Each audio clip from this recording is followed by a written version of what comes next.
Good morning, ladies and gentlemen, and welcome to our news conference. My name is Mr.Amoros. I'm the Political and Communications Director for the Pennsylvania Democratic Party. 2 days ago, there was a news conference entitled Invasion Pennsylvania, where you saw several statistics that were rather skewed, inflammatory, and outright wrong. Today, we are going to talk about Inclusion Pennsylvania.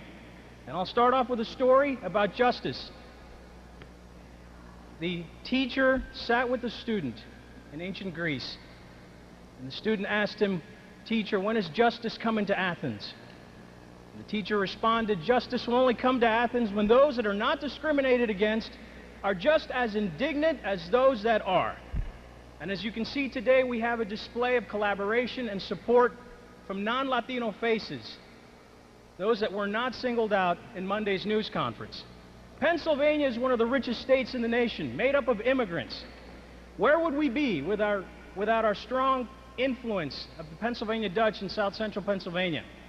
Where would we be without the Irish Americans in the Southeast, in the Northeast Corridor, in the coal country?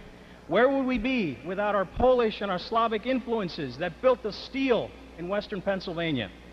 Where would we be without our Greek American influence that's strong here in Harrisburg? Latinos are here to stay and should not be demonized in any way. We should not be called criminals. We contribute more to the society in Pennsylvania and the nation as a whole.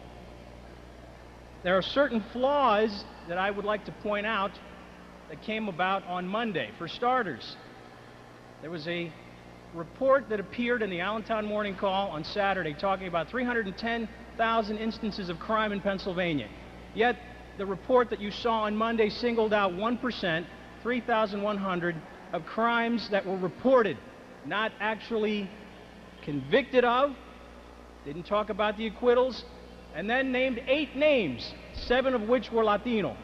So you'll have to forgive me if I stand up here today and I do not buy the fact that this was not singling out one community. You'll have to forgive me for that.